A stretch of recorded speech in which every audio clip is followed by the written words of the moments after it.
Vamos então dar início ao nosso encontro de estudos para o Livro dos Espíritos dessa noite. Hoje é dia 6 de julho de 2022, uma quarta-feira. Nós estamos às 19 horas e 33 minutos. Estamos transmitindo este encontro de estudos diretamente da cidade de Jaú, estado de São Paulo, Brasil, em nome da Associação Jauense de Estudos Espíritas. Nós estamos estudando o referido livro, o livro segundo, no seu capítulo 1. A questão é de número 84, item é o 2, mundo normal primitivo. Mundo normal primitivo. Questão de número 84. E a pergunta de Kardec aos espíritos superiores é a seguinte: os espíritos constituem um mundo à parte, além daquele que vemos? Resposta: sim. O mundo dos espíritos, ou das inteligências incorpóreas. Quer dizer, fica claro que existem dois mundos, né, que constituem a nossa realidade. O mundo material, onde vivem os espíritos encarnados, e o mundo espiritual, ou mundo dos espíritos, como ele chama aqui, ou das inteligências incorpóreas, porque a inteligência, mais uma vez, eles afirmam, não está no corpo físico, e sim no espírito. Deixa eu só fazer uma colocação. Erraticidade, a gente sabe que é um estado, assim como nós estamos no estado de encarnados, quando desencarnados, estamos num outro estado chamado erraticidade. Isso. O que é o correto? O correto é nós falarmos sempre em estado de erraticidade ou no mundo dos espíritos? Olha, no caso, as duas afirmações são corretas. Porque quem está no mundo dos espíritos está em estado de erraticidade. Sem corpo físico, livre. Ele vai aonde quer, ou aonde lhe é permitido naquele momento, em função da sua evolução espiritual, do estado da sua evolução espiritual. Os espíritos mais avançados vão até outros mundos, percorrem os espaços indistintamente, vão aonde querem ir, aonde precisam estar, independentemente de meio de locomoção, porque a locomoção é feita pelo pensamento. São estados totalmente distintos e diferentes, aonde num o espírito está totalmente limitado pelo corpo físico, até a sua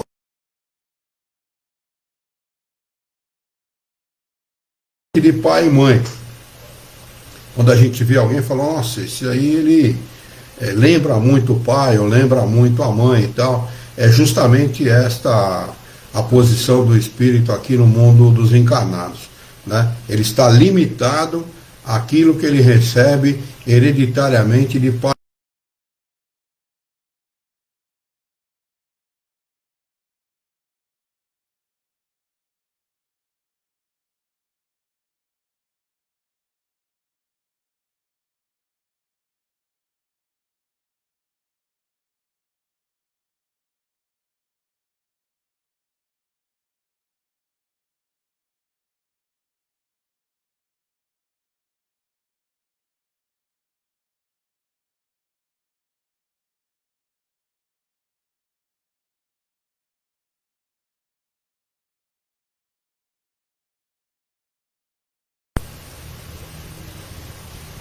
Melhorou agora, voltou. Agora voltou? Voltou. Eu não sei o que está acontecendo, por que desconectou, viu? Você está vendo a minha imagem aí? Agora sim. Porque eu não estou vendo a tua aqui. Mas certamente deve retornar. Estou ouvindo e vendo você. Né? Então tá bom. Então, como eu estava dizendo, eu não gosto do termo na erraticidade, porque na significa em algum lugar, né? E o espírito não fica em lugar nenhum, ele fica livre, ele não está em nenhum local localizado e circunscrito.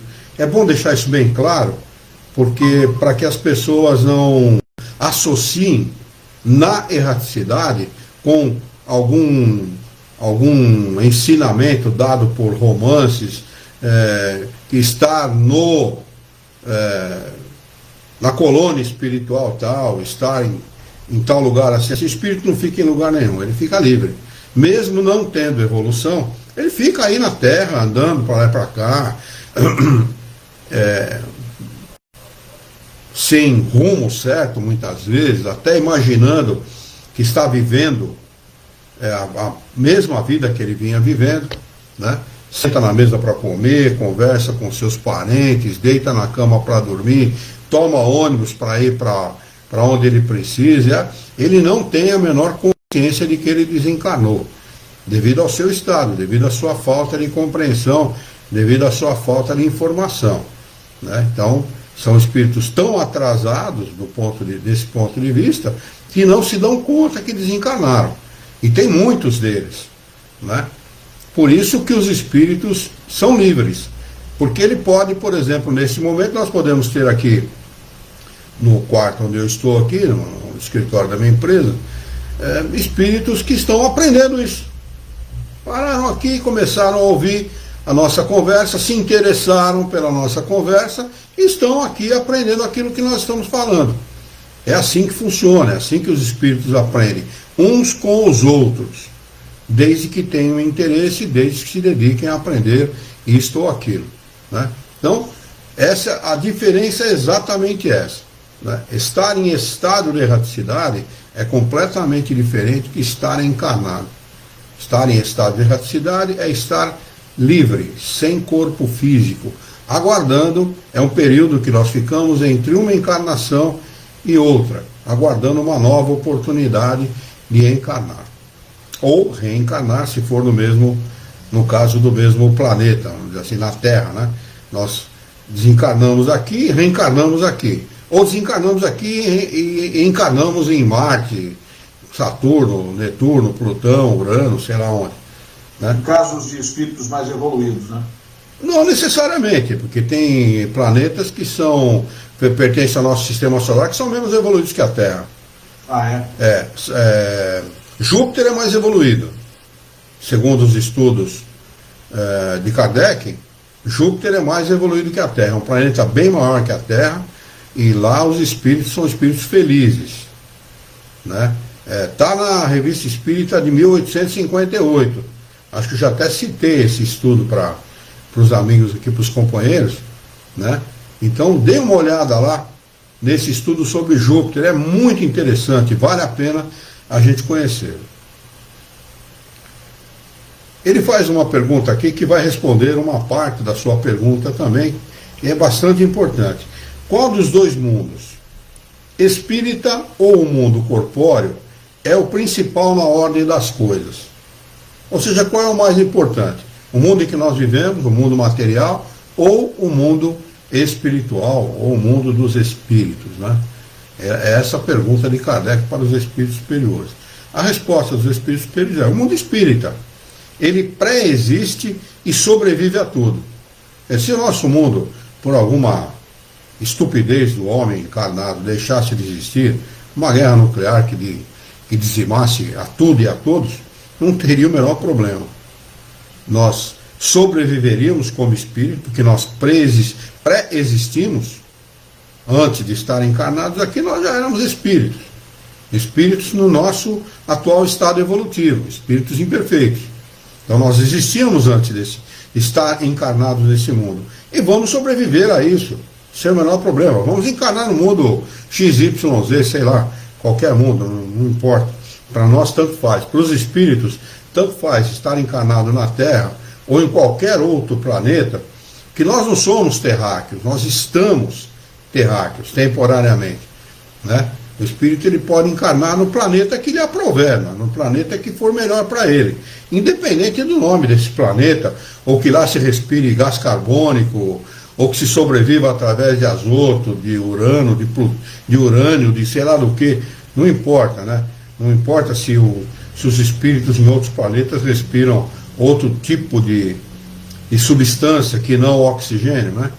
Não importa. Importa que a gente vá para um mundo que esteja apropriado à nossa evolução.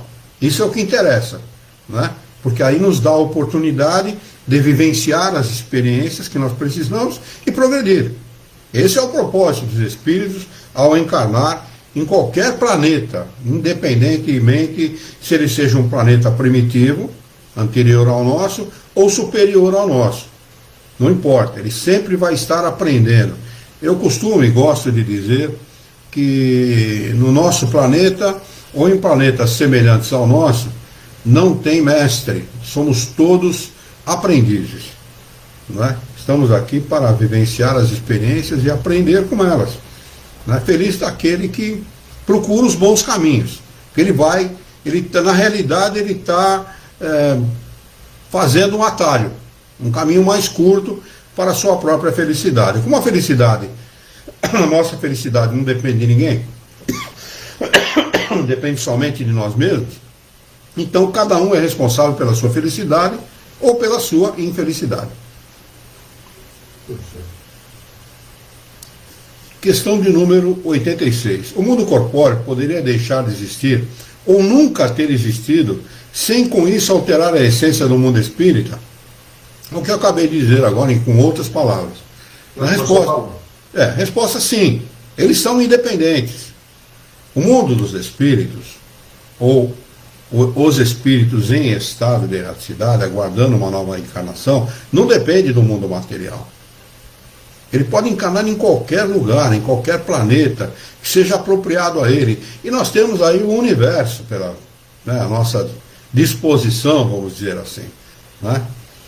Ele arremata a resposta dizendo, eles são independentes, e não obstante a sua correlação, é incessante, porque reagem incessantemente um sobre o outro. A correlação entre o mundo espírita e o mundo material, ela é constante. Ela é incessante, porque o mundo espiritual age sobre o mundo material, sobre o mundo dos encarnados, e o mundo dos encarnados age sobre o mundo espiritual, aquilo que eu acabei de falar. Nós podemos ter aqui centenas, talvez milhares de espíritos observando a nossa conversa, uns se interessam, outros xingam, outros vão embora.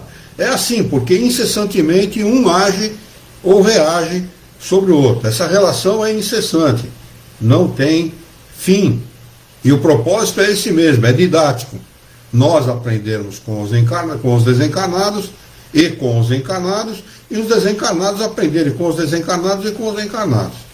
É assim que a coisa funciona. Mas o mundo espírita, ou dos espíritos, não depende em absoluto do mundo corpóreo, do mundo material, do mundo físico. Em absoluto. Questão de número 87. Os espíritos ocupam uma região circunscrita e determinada no espaço. Circunscrita é fechada, né? Determinada é uma localidade, né? No caso, por exemplo, eu moro na Rua Gomes Botão, número 300, na cidade de Jaú, né? Isso é localização, né? E fechado, nós estamos aqui num quarto, fechado por 4 paredes e tal. Isso que significa circunscrito e determinado, né? Então a resposta dos espíritos, como lá na introdução, né? Nós estudamos a introdução desse livro, e lá na introdução eles falam, no item 6 da introdução eles falam isso, né? Eles respondem mais uma vez, os espíritos estão por toda parte. Esse negócio de colono espiritual, isso é fantasia de romance, não tem absolutamente nada a ver com a realidade. A realidade não é esta, a realidade é outra. O espírito não fica em localidade nenhuma, não precisa estar em lugar circunscrito, fechado, porque o espírito não se deteriora. As localidades em que nós vivemos, fechadas, têm o propósito de preservar o nosso corpo físico, que com o tempo se deteriora e vai para a sua finalidade, que é a morte, que é o fenômeno biológico chamado de morte. Ele morre por isso, porque ele se deteriorou ao longo do tempo, quando é pela morte natural, e num determinado momento ele deixa de existir. Para o espírito isso não acontece, por isso que ele não precisa estar em lugar nenhum. Ele precisa estar onde deve estar. Ou seja, o espírito vai reencarnar como uma autoridade numa ciência qualquer. por hipótese, né? A ciência física, ou matemática, ou química, ou sei lá o quê. Então ele vai para um planeta mais adiantado que o nosso, né? Estuda a matéria, física, química, matemática, seja lá o que for, toma ciência dessa matéria. Isso não é difícil, porque como espírito ele aprende em horas aquilo que leva anos para aprender aqui, e depois reencarna no nosso mundo. Por isso que nós vemos aí as sumidades, né? Crianças com 4, 5 anos, encerrando a faculdade, né? Que falam várias línguas, sumidades em matemática, em química, em física e tal. Essa é a razão. Não são espíritos que já têm uma bagagem muito grande, vão para planetas mais adiantados, aprendem mais ainda e encarnam no nosso mundo para dar esse tipo de exemplo. Confundir os sábios, né? E humilhar os vaidosos e os orgulhosos. Esse é o propósito. Quando não, desenvolvem uma encarnação e através dessa sua encarnação e da sua especialidade trazem para o homem conhecimentos novos para melhorar a vida da humanidade, dos encarnados e dos desencarnados. Deixa eu só aproveitar, talvez seja oportuno que eu vou colocar, Luiz. Quando os espíritos, no mundo dos espíritos ou no estado de erraticidade, estão eles no seu processo de progresso, de aprimoramento, de evolução, de busca de conhecimento, isso está diretamente associado às ações deles, estão diretamente associadas ao estudo ou a outras ações também? Olha, se a gente levar em consideração as questões 100 e seguintes do Livro dos Espíritos, nós estamos nos aproximando dela, né? Onde ele coloca lá a classificação dos espíritos, você vai ver que existem espíritos que eles rigorosamente nada têm de preocupação com moralidade. São os chamados espíritos científicos. O propósito dele é ciência, conhecimento, né? Então, é interessante a gente observar isso, né? Porque muita gente, especialmente os religiosos, né, pensam que é fundamental que moralidade seja o item principal, e não é. Para nós, o item de desenvolvimento principal é a intelectualidade. Que a intelectualidade é que leva ao discernimento, e não a moralidade.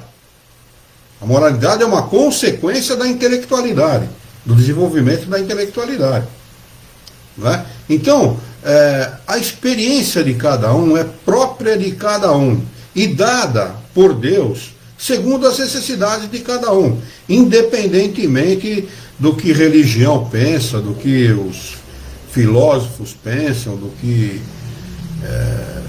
cada um está vivenciando a sua experiência, né? Conforme a sua necessidade. Conforme a sua necessidade. E a gente pode dizer também, sem medo de errar, que cada um faz a sua evolução segundo sabe e pode. Isso é o mais interessante de tudo, né? Que não é porque o sujeito encarnou como sei lá, um boia fria, um caçador de reciclável, ou sei lá, qualquer situação menos favorável do ponto de vista social, que ele seja menos evoluído que um doutor, por exemplo. Ali pode estar um espírito mais evoluído que um doutor, com mais conhecimento que um doutor. No entretanto, ele pediu uma encarnação naquela situação social para que ele pudesse adquirir virtudes, conhecimentos que ele não tinha como intelectual, ou não teria como intelectual. Porque só o aço, o ferro que passa muitas vezes pelo fogo, é que fica duro, forte, resistente, vira aço, né? Assim somos nós os espíritos. Nós temos que passar pelo fogo das experiências, pelos atritos provocados pela vida, né? Hoje desencarnou uma senhora, de vez em quando o filho dela, Dona Fátima, fica aqui conosco, estuda conosco aqui, como é que é o nome dele? O Rafael Panelli, a mãe chama-se Fátima Panelli, né, desencarnou, foi o velório dela hoje, nós estivemos lá para dar um apoio à família, né, desencarnou hoje, quer dizer, a família toda constrita, né, magoada, ferida. É assim que nós aprendemos, é encarando essa realidade humana, né, encarando as dificuldades, é que o homem se dá conta da sua realidade. Se ele não tomar uma chacoalhada, eu comparo muito a vida dos encarnados como a de uma piscina suja. Às vezes a piscina está com o fundo totalmente coberto de lama. E você olha na água, a água está transparente, está límpida. Agora, se você mexer o fundo, vai turvar tudo. Né? Assim é a nossa encarnação neste planeta. Né? Nós temos muita coisa. Não é que nós somos... Essa comparação é em função daquilo que aparece, que é aparente daquilo que é na realidade. Não é que o espírito seja sujo, não é isso. Não é essa, não tem esse propósito a minha comparação. É aquilo que ocorre depois da chacoalhada. Exatamente. Né? Aquilo que está escondido dentro de cada um de nós. Né? Aquilo que está lá no fundo, na alma de cada um de nós, que precisa ser modificado para que nós tenhamos condição de desencarnar como espíritos felizes ou em busca de uma felicidade maior. Né? Aquela felicidade, como dizem os espíritos, sem mancha, né? Onde o espírito realmente é feliz, né? Sem medo de receber de receber uma violência, sem medo de ser traído, sem medo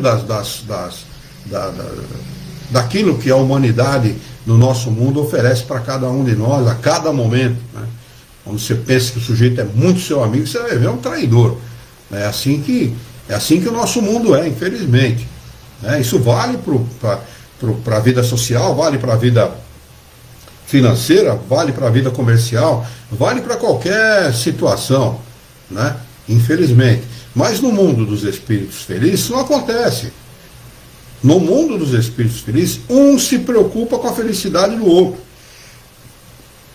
Já imaginou viver num mundo assim? Onde você sabe que tem alguém que está por trás de você se preocupando com a tua felicidade, e você pode dedicar o seu tempo a proteger e a ajudar a felicidade do próximo? É tudo que a gente deseja, é tudo que a gente precisa para realmente ser feliz, né? Uma felicidade sem mancha, sem mácula, né? Como nós não encontramos, infelizmente, aqui no nosso mundo. Os espíritos dizem que para ter uma noção da felicidade, do que é felicidade, nós devemos ter uma consciência tranquila, uma consciência limpa. E é tudo aquilo que a maioria não tem. Né? A pessoa às vezes desencarna, pede perdão para os seus parentes, pede perdão para os seus filhos, para os seus conhecidos, para os seus amigos, e carrega dentro de si sentimento de culpa. Isso é muito comum aqui no nosso mundo, né? Porque os espíritos estão aqui vivenciando experiências as mais diversas, as mais incomuns, né? E as mais difíceis, porque quanto mais ignorante é o espírito, quanto mais ignorantes são os espíritos com os quais convivemos, maior a dificuldade, maior as incertezas, maior a tristeza, maior a infelicidade, enfim, mais difícil se torna ser feliz nesse mundo. Né? Então, ele arremata aqui a sua explicação, a sua resposta, dizendo: há os que estão sem cessar ao vosso lado, observando-vos e atuando sobre vós, sem o saberdes, porque os espíritos são uma das forças da natureza e os instrumentos de que Deus se serve para o cumprimento de seus desígnios providenciais. Mas nem todos vão a toda parte, porque há regiões interditadas aos menos avançados. Aquilo que a gente comentou antes de ler a resposta. Quanto menor a evolução do espírito, mais, vamos dizer, quanto mais ligado à problemática humana, mais ligado à Terra. Quanto menos ligado à problemática humana, mais ligado ao espaço, à liberdade. Essa é a melhor acredito que é a melhor comparação que a gente possa fazer. Ligado às coisas materiais, aos bens, ao poder, aos vícios, enfim. A problemática humana que nós conhecemos, ele fica mais voltado para o terra a terra, né? Mais voltado para a terra. Quanto mais desligado disso, daí a recomendação que nós nos desliguemos de amar excessivamente, ou aquele sentimento de posse em relação aos nossos parentes, amigos, conhecidos, filhos, enfim, a posse dos bens materiais, a casa, o cachorro, o gato, o papagaio, seja lá o que for, né? Quanto mais nós conseguirmos nos desvencilhar disso, melhor para os nossos espíritos. Mais livre ele estará ao desencarnar. Sabe que uma ocasião eu ouvi uma frase muito interessante que dizia o seguinte: as pessoas não podem amar as coisas, elas devem amar as pessoas, mas não as coisas. Exatamente. Isso é uma grande verdade, né? Você amar alguém é diferente, porque amar alguém é único, né? Você não ama uma coisa, você não pode amar o teu carro, não pode amar a tua casa, não pode amar nada. Nem deve. Até pode, mas nem deve. Né? Poder pode. Muita gente mas não deve. Comete esse erro. Agora, amar as pessoas é diferente. Né? Exatamente. Apesar que é muito deixa uma margem de muita dúvida o sentimento de amor para os seres humanos no nosso atual estado evolutivo. E normalmente, isso é crônico aqui no nosso mundo, quem diz eu amo, diz assim, eu sou dono. É mais sentimento de posse efetivamente do que amor, porque quem ama efetivamente liberta. E a maioria dos seres, eu não estou falando de quem quer que seja aqui, eu estou falando genericamente, né? A maioria, né, daqueles que amam tem um sentimento de posse. Acho que o outro, ainda que seja um ser humano, o filho, o parente, o amigo, o irmão, o pai, a mãe, a esposa, o esposo, tal, pertence para ele, é meu. E não é assim. Isso não é verdadeiro. Quem ama liberta. Porque independentemente da distância, o amor não acaba. Nunca.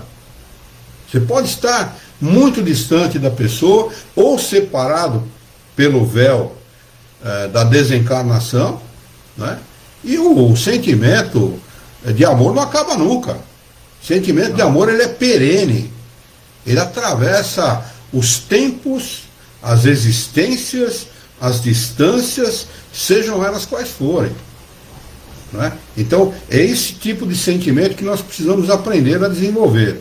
O sentimento de amor verdadeiro, né? Aquele que age desinteressadamente, que faz o bem desinteressadamente, que pensa o bem, que deseja o bem, né?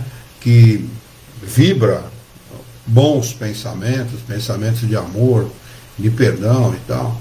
É claro, nós somos seres humanos, né? Chega um momento que a gente perde a estribeira mesmo, é natural, né? A gente acaba se indignando com determinadas circunstâncias e perde a estribeira. Mas que, na maior parte do tempo, nós procuremos levar em consideração aquilo que os Espíritos nos pedem, aquilo que Jesus nos pede em relação ao amor, né?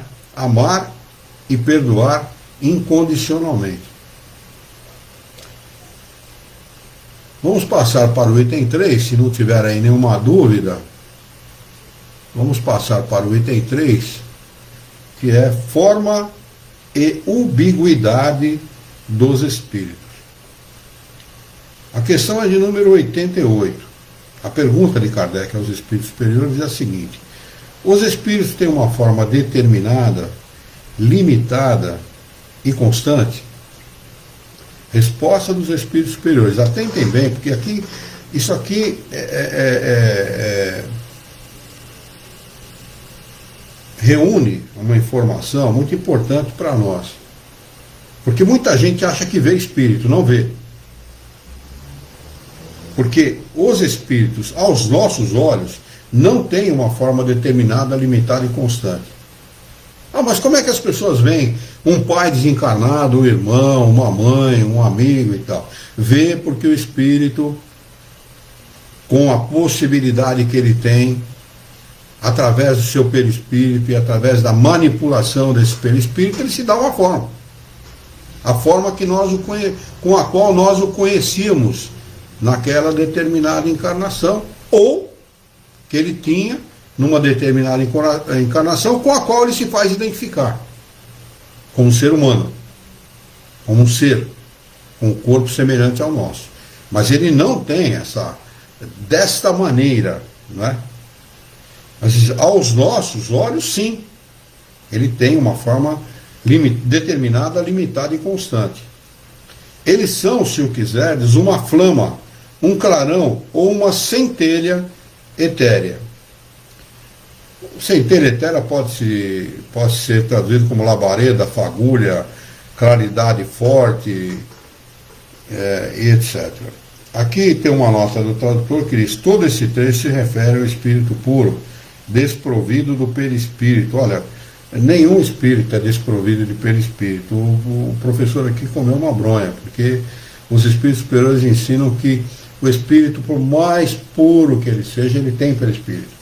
Ele não perde nunca o seu perispírito. Então, não sei por que o professor colocou dessa forma aqui. Necessário atentar para essas variações para não confundirmos as explicações. O espírito não perde seu perispírito, ele precisa do perispírito para agir sobre a matéria. É claro que o espírito puro não age como nós agimos sobre a matéria bruta, mas ele age sobre a matéria de alguma maneira. Ele precisa agir sobre a matéria. São duas coisas que compõem o nosso universo: matéria e espírito. E todos os espíritos agem sobre a matéria para colaborar na evolução do nosso universo, no progresso do nosso universo e no progresso dos espíritos. Questão de número 88A. Essa flama ou centelha tem alguma cor? Resposta: para vós, ela varia do escuro ao brilho do rubi, de acordo com a menor ou maior pureza do espírito. Kardec acrescenta a seguinte explicação: representam-se ordinariamente os gênios com uma flama ou uma estrela na fronte. É essa uma alegoria que lembra a natureza essencial dos espíritos. Colocam-na no alto da cabeça, por ser ali que se encontra a sede da inteligência. Questão de número 89. Pergunta: os espíritos gastam algum tempo para cruzar o espaço? Olha, a resposta deles é de deixar a gente de queixo caído, viu? Resposta: sim, mas rápidos como o pensamento. Para a gente ter uma ideia do que isso significa, imagine um parente que mora muito longe da gente, imagine-se lá, você já estaria lá. É incrível. É incrível o que isso pode significar para o desencarnado, não é? Nós não temos a menor condição de avaliar isso, do que realmente significa isso. Nós podemos fazer aí um esforço de imaginação, mas o que realmente significa... Isso ocorre, Luiz, mesmo com espíritos menos evoluídos? Sim. Ocorre, que é pelo pensamento que ele se desloca. Isso o confunde. E é assim mesmo que tem que ser. É assim mesmo que tem que ser. Né? Ele aprende isso logo. Ele aprende. Ele acaba ao longo do tempo aprendendo que ele não está mais encarando. Os mais, vamos dizer assim, os mais brutos, os mais embrutecidos, pelo vício, pelo modo de vida e etc., eles acabam, num determinado momento, entendendo que ele não está mais encarnado por essa razão. Pela facilidade de deslocamento. Facilidade de deslocamento, há muitos espíritos que foram entrevistados lá na nossa casa, espíritos que se encarnam dessa maneira, e a gente pedia que ele fosse até uma parede. Olha, está vendo aquela parede ali? Muito bem, vá até lá. Tá bem. Passe a sua mão pela parede. E ficava assustado, porque a mão passava. Agora passa o corpo todo. O sujeito passava. Entendeu? Então, dessa maneira que a gente ilustra para o espírito qual é a sua verdadeira realidade, né? Para os espíritos que estão, vamos dizer, amadurecidos para entender isso, que nem todos estão, né? Mas aqueles que estão amadurecidos, eles podem ser ajudados, auxiliados dessa forma. Houve uma vez um determinado desencarnado, uma senhora desencarnada, que chegou lá e falou, eu perguntei para ela, boa noite, tudo bem com a senhora e tal, com você e tal, não sabia que era uma senhora, depois ela se identificou. Eu falei, a senhora está onde? Ela falou, eu estou no cemitério, deitado no meu caixão, esperando as trombetas tocarem. Provavelmente era de alguma dessas religiões que fala do que vai acontecer nos últimos dias da Terra, no final, no Apocalipse e tal, né? Entendeu? Ela estava deitada no caixão, aguardando as trombetas tocarem para Jesus vir salvá-la. Isso aconteceu com a minha avó também, mãe do meu pai, né? Evangélica, amava Jesus verdadeiramente, de todo o coração, uma boa mãe, uma excelente dona de casa, uma excelente mãe de família, né? Mas, através da sua religião, ela aprendeu que Jesus viria buscá-la. Desencarnou e ficou aguardando Jesus vir buscá-la. E ela foi esclarecida no centro espírita que eu frequentava na época, né? Na Sociedade de Estudos Espíritas 3 de outubro, naquela época.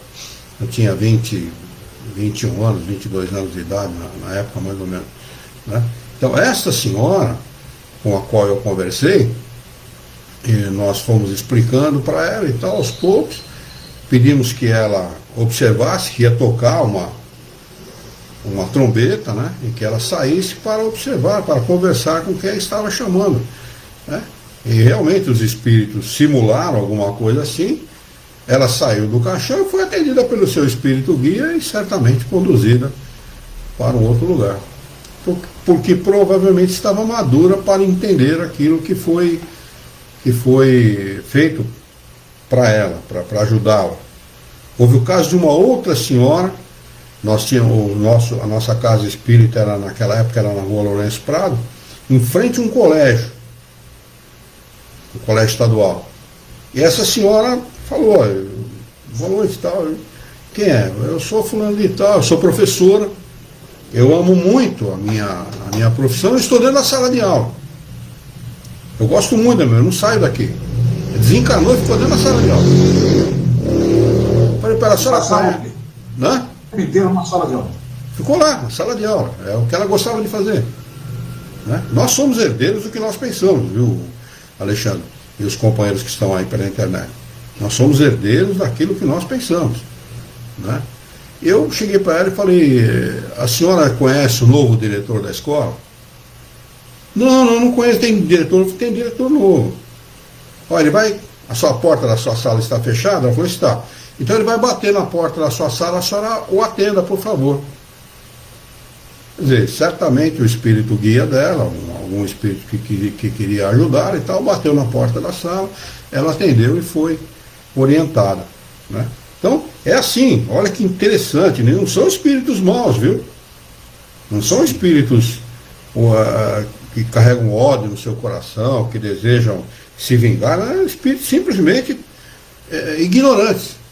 Sem orientação. Sem orientação, né? Mas que precisam desse período para poderem amadurecer o senso moral, para entender a sua própria realidade. Agora, o interessante é que, acredito eu, assim como existam espíritos que demoram muito para compreender tudo que você está falando, né, a sua realidade, a sua situação, existem aqueles outros que compreendem rapidamente, né? Sim, tem casos no livro dos Médiuns, e lá relata o caso de espíritos infelizes e de espíritos felizes, como é o desencarne de cada um. O desencarne dos espíritos felizes é uma coisa maravilhosa, é uma coisa sublime. São levados para outros planetas onde os espíritos são realmente felizes e tal, conquistaram aquela situação, né? Por conquista. Ninguém, o Criador, ele nos beneficia por meritocracia. Se você tiver mérito, você vai receber. Se não tiver mérito, não vai receber. E não é punição. Não é punição, é para que o espírito possa aprender. É didático essa situação. É sempre didático, né? Mas há espíritos que desencarnam e imediatamente são recebidos pelos espíritos que ele amou, que o ama, espíritos que muitas vezes ele até desconhece, que a nossa família espiritual é uma, a família material, a família consanguínea é uma e a família espiritual é outra, completamente diferente às vezes, né? Ele é recebido por essa família e os identifica. Como espírito, ele os identifica. Como encarnado, mesmo de outras encarnações. Sim, normalmente são espíritos de muitas encarnações, né? Aquele espírito precisava passar por aquela experiência e eles ficam aguardando o espírito progredir para poder novamente compor aquele grupo, né? Que se amam e que estava aguardando ele melhorar para poder compor aquele grupo. É assim que a coisa funciona, né? Então é muito maravilhoso, é muito sublime, não é? O desencarne de um espírito que realmente viveu e venceu aquela encarnação, né? É muito, muito interessante, muito bonito, né? Da gente ver o que acontece com esses espíritos. E também lamentável a gente ver aquilo que acontece com os espíritos que vivem mal e desencarnam mal, né? E tem aqueles que ficam no meio termo, nem mal, nem bom, e desencarnam, vivem as suas experiências, né, para poderem aprender e conquistarem o direito de uma nova encarnação para aprenderem mais. E esses são mais apegados à Terra? Normalmente são. Quanto menos conhecimento, quanto menos progresso intelectual e moral, maior o apego às coisas materiais. Né? É muito fácil da gente identificar espíritos assim. Quanto mais ligados às sensações físicas, mais próximo do início do que do objetivo ele está. E há muita gente ligada às sensações físicas, né? Não estou falando só de sexo, não, estou falando de todas as coisas, né? O álcool, fumo, maledicência, vícios morais, apego aos bens materiais, à posse, ao poder, enfim, essas coisas que compõem o nosso mundo, essas coisas que compõem o mundo de expiação. Até as pessoas mesmo, né? Apegado às pessoas também. Sim, apegado às coisas, às pessoas, mas vivenciam mais as suas emoções, os seus apegos, né, físicos, do que a proposta moral da vida. Por isso que é muito importante a gente procurar por todos os meios se desapegar, né? Filho não é nosso, esposa não é nossa, o esposo não é nosso, a casa não é nossa, nada é nosso. Nós temos obrigação e o dever de cuidar de todas essas coisas com amor e respeito, mas não com apego. Se nós conseguirmos fazer isso, numa encarnação, sairemos muito vitoriosos dessa encarnação. Será uma conquista muito grande. Amar sem se apegar. Será uma vitória muito grande, né? Que a maioria, infelizmente, no nosso mundo não conquista logo de cara, vai conquistar ao longo das encarnações, né? Muito bem. Questão de número 89A. O pensamento não é a própria alma que se transporta? Resposta. Quando o pensamento está em alguma parte, a alma também o está, pois é a alma que pensa. O pensamento é um atributo. Então o pensamento não é a alma, não. Pensamento é uma qualidade do espírito. Ele utiliza-se dessa qualidade para se transportar. Como nós utilizamos o ônibus para transportar o nosso corpo físico. O ônibus não é o encarnado. Não somos nós. O ônibus é um meio de transporte. Como o pensamento é o meio de transporte dos espíritos. É um atributo dele ele desenvolve esse atributo, essa qualidade, e consegue se transportar através dela. Tem o desencarne de uma senhora, Madame... Ela foi uma médium no tempo de Kardec, uma senhora de posses materiais, inclusive casada com um senhor que tinha posses materiais, Madame Delan... Não vou lembrar agora a minha... Delane? Não, não é Delane, não. Não? É Delan alguma coisa, mas eu não lembro agora. Ela desencarna e Kardec entrevista ela depois do seu desencarne e pergunta o que aconteceu. Ela falou, desencarnei muito bem e tal. E ao desencarnar, 2 espíritos se aproximaram de mim. E eu perguntei, né? Eles falaram para mim, olha, você está vendo aquela estrela? E apontaram determinada estrela. Eu falei, sim, é para lá que nós vamos. Pegaram, cada um ladeou ela de um lado e seguiram rumo àquela estrela. Imagine você, né? A capacidade do espírito se deslocar a uma estrela que fica a milhões, às vezes, de anos-luz distante da Terra, pelo poder do pensamento. Né? Quer dizer, ir no outro estado ou no outro país aqui no nosso mundo, isso é fichinha. A gente faz isso toda noite. A gente não sabe, mas a gente faz isso toda noite.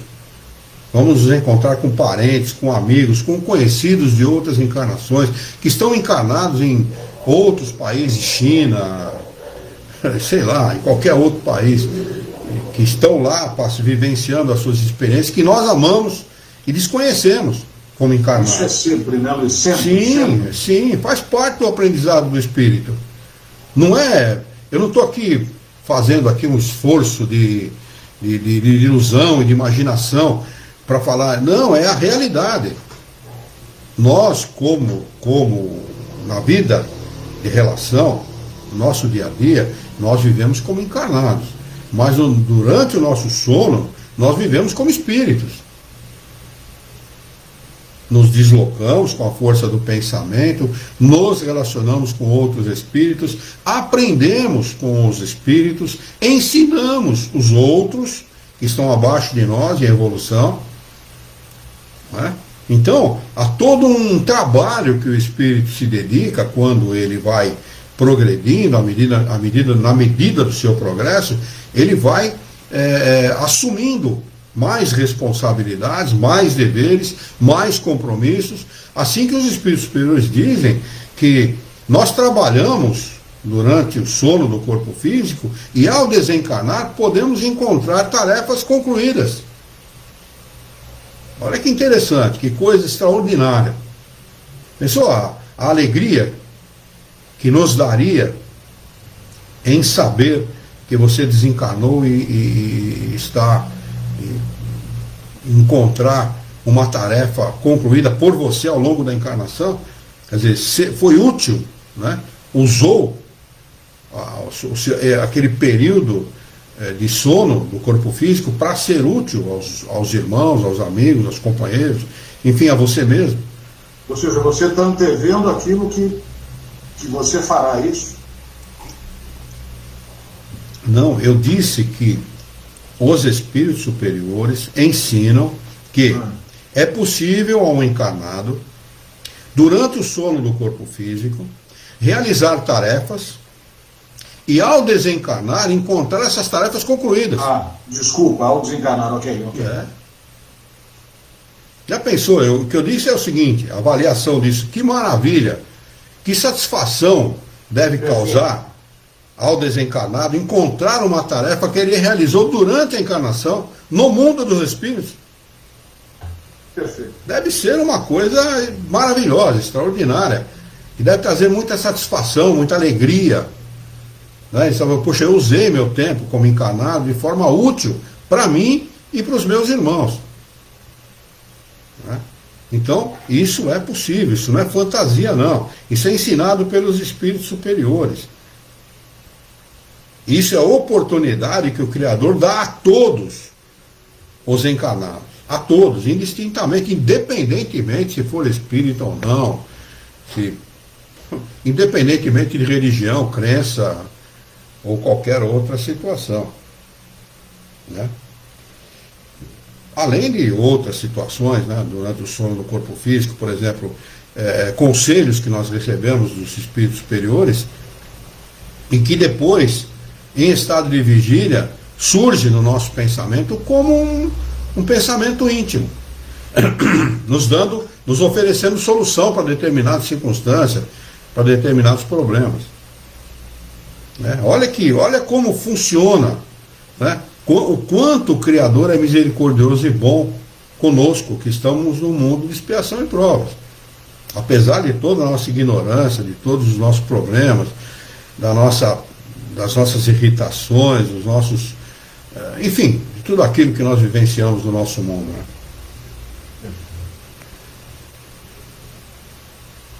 Questão de número 90. 20 horas e 23 minutos. Ainda não deu nenhuma. Não deu nenhuma. Eu acho que o garoto do Google Meet continua de folga ainda lá. Eu acho que sim, porque. Já está indo, deve estar de férias, já está 2 semanas. Né?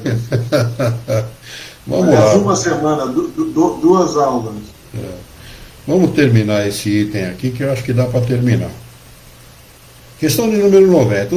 O espírito que se transporta de um lugar a outro tem consciência da distância que percorre e dos espaços que atravessa, ou é subitamente transportado para onde deseja ir? Resposta uma e outra coisa. O espírito vai ficar observando aquilo que está passando, não está na janelinha do avião, nem na janelinha do trem, nem na janelinha do ônibus. Para ele, o importante é estar lá. Né? Então, ele responde uma e outra coisa. O espírito pode perfeitamente, se o quiser, dar-se conta da distância que atravessa. Mas essa... Opa, deu um sinalzinho aí. Apareceu alguma coisa para você, Alexandre? Deu um sinal, mas não apareceu. Não é o garoto do Google. Não, pode ser alguém aqui que falou alguma coisa aqui, mas não tem nada escrito aqui não. Bom, vamos lá. Nenhuma mensagem também. Não tem nenhuma mensagem aqui. Pelo menos nada indica.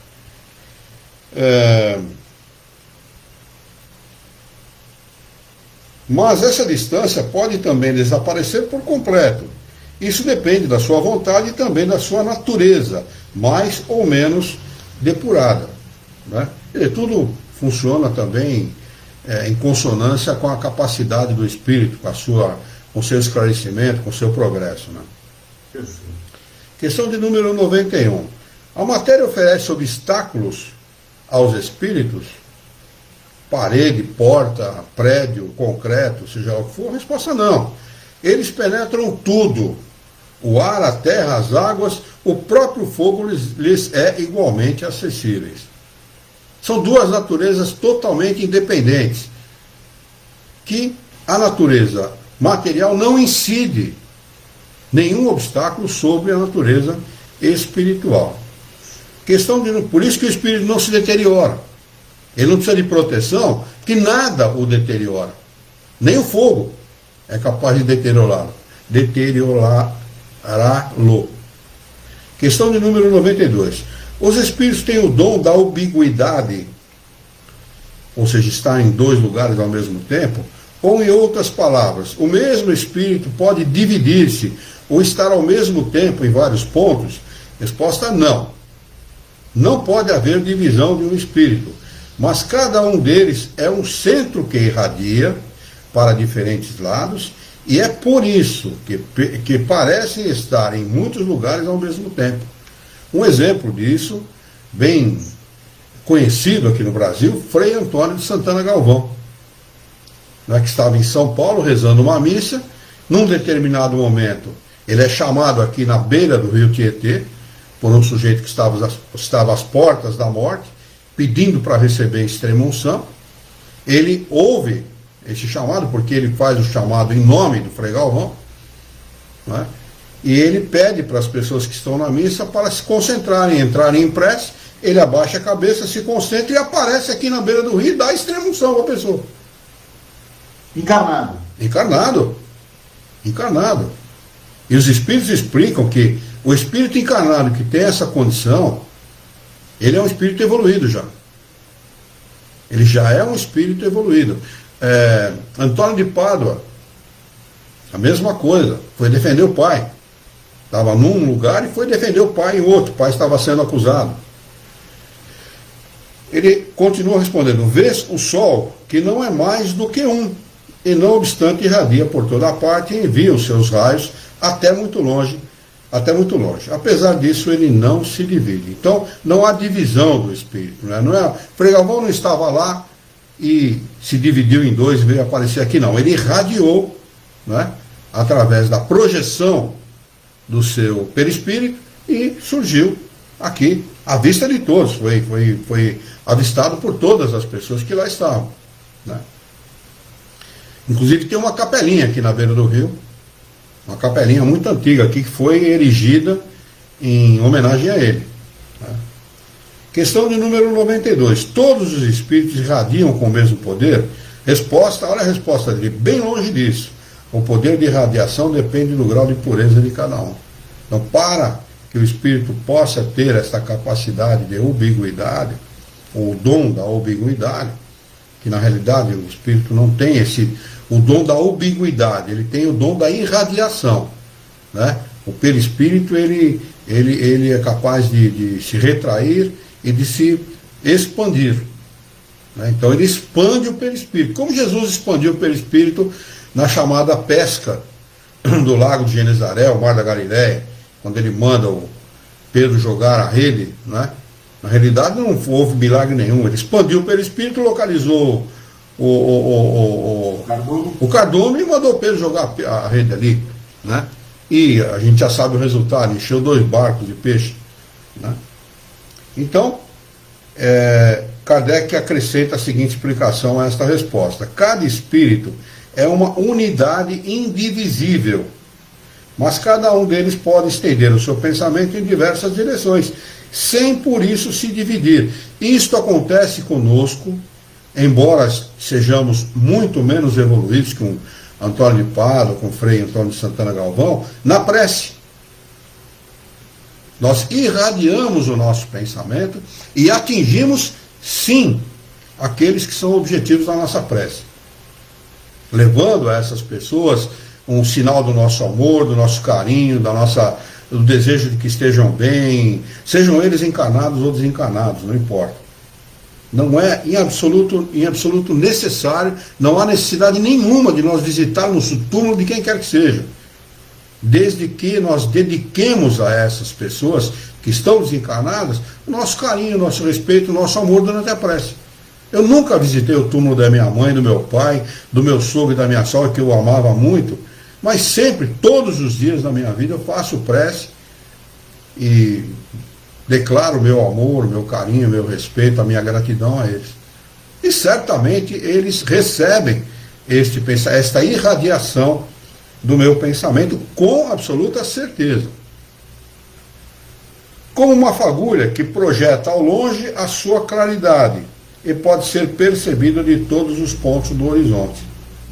Como ainda um homem que, sem mudar de lugar e sem se dividir, pode transmitir ordens, sinais e produzir movimentos em diferentes lugares. Vamos anotar aqui o item 4, perispírito, para nós retomarmos os nossos estudos na próxima quarta-feira. Vamos fazer a nossa prece de encerramento e depois a gente dedica aí mais alguns minutos para o nosso bate-papo. Vamos então elevar o nosso pensamento, mentalizar a figura excelsa e amiga de Jesus, o nosso mestre, modelo e guia da humanidade, e juntos com Jesus vamos nos dirigir ao Criador, ao Senhor da vida, fonte inesgotável de paz, de amor, de bondade, de misericórdia e justiça, para agradecê-lo muito pela oportunidade de estarmos aqui reunidos em seu nome, para estudarmos as questões propostas pelo Livro dos Espíritos dessa noite.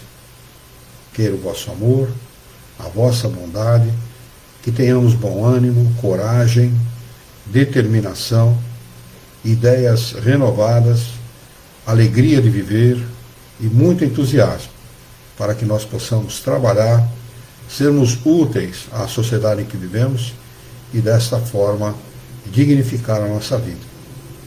Auxilia-nos ainda e dá-nos a força e a coragem necessárias para que nós possamos orientar a própria existência por um profundo e sincero respeito pelo nosso próximo. Em teu nome, em nome de Jesus, em nome dos bons espíritos, em nome do nosso diretor espiritual e de sua equipe, nós declaramos encerrado o nosso encontro de estudos dessa noite. E que assim seja.